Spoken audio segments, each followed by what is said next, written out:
Dear friends, digital reading channel నుండి వస్తున్న second map pointing video ఇది చిలక సరస్సు. ప్రపంచంలో రెండో అతిపెద్ద ఉప్పునీటి సరస్సు.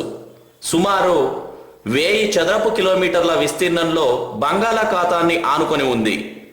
సుమారు 150 మత్స్యకార గ్రామాలు ఈ సరస్సుపై ఆధారపడి జీవిస్తున్నాయి. చిలక సరస్సు ప్రఖ్యాత పక్షుల విడిది. చలికాలంలో ఖండాంతరాల నుండి లక్షల సంఖ్యలో వివిధ జాతులకు చెందిన పక్షులు ఇక్కడికి వస్తాయి. పుస్తెలు అమ్ముకునైనా పులస చేపలు తినాలంటారు. అలాంటి పులస చేపలు గోదావరి నది ముఖద్వారాల వద్ద వేస్తున్న ఆయిల్ రిగ్స్ శబ్దాలకు భయపడి చిలక సరస్సుకు వెళ్తుంటాయని శాస్త్రవేత్తలు అంటున్నారు. గోదావరి కృష్ణా నదుల డెల్టా ప్రాంతంలో సహజ సిద్ధమైన లోతట్టు ప్రాంతంలో కొల్లేరు సరస్సు ఏర్పడింది. ఈ సరస్సుకు బుడమేరు, తమ్మిలేరు, గుండేరు నుండే కాక డెల్టా ప్రాంతం నుండి వచ్చే అనేక కాలువలు నీటిని చేరుస్తున్నాయి. కొల్లేరు నుండి నీరు ఉప్పుటేరు అనబడే 62 కిలోమీటర్ల పొడవున్న ఒకే వాగు ద్వారా బయటకు వెళ్తుంది. సరస్సుకు ఆగ్నేయాన ఉన్న ఈ వాగు ద్వారా నీరు బంగాళాఖాతంలోకి చేరుతుంది. కొల్లేటు సరస్సు 250 నుండి 340 చదరపు కిలోమీటర్ల మేర విస్తరించి ఉంది. ఇది పులికాట్ సరస్సు. భారతదేశ కోరమండల్ తీరంలో చిల్కా సరస్సు తర్వాత రెండవ అతిపెద్ద లాగూన్. శ్రీహరికోట ద్వీపము పులికాట్ సరస్సును బంగాళాఖాతము నుండి వేరు చేయుచున్నది. దీని అసలు పేరు ప్రళయ కావేరి. తర్వాత అది పులికాటుగా మారింది.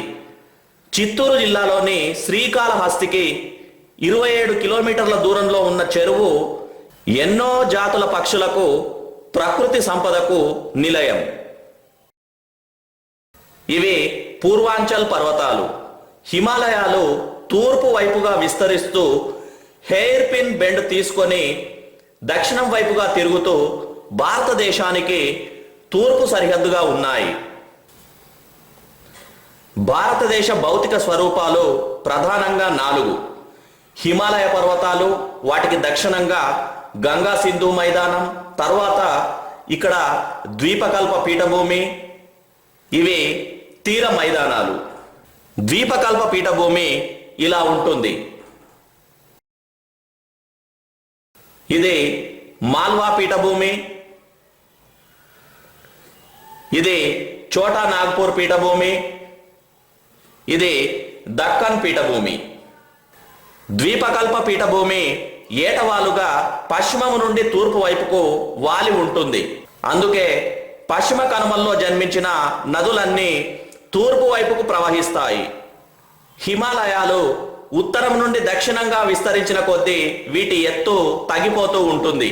ఇందులో ఉత్తరంగా ఉన్న బాగా ఎత్తైన పర్వతాలను హిమాద్రి అని, ఆ తర్వాత దక్షిణంగా ఉన్న పర్వతాలను హిమాచల్ అని, వాటి తర్వాత ఉన్న తక్కువ ఎత్తైన పర్వతాలను శివాలిక్ కొండలు అని అంటారు. ఇది రాజస్థాన్ రాష్ట్రంలో ఉన్న థార్ ఎడారి. ఇది అత్యధిక ఉష్ణోగ్రతలు నమోదయ్యే ప్రాంతం. దీన్ని భారతదేశ గొప్ప ఎడారి అంటారు.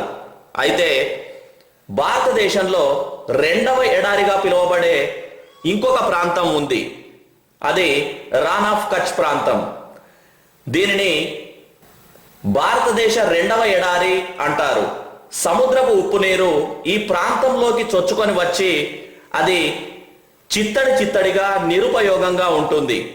ప్రపంచవ్యాప్తంగా ఉన్న సాల్ట్ డెజర్ట్లలో ఇది కూడా ఒకటి.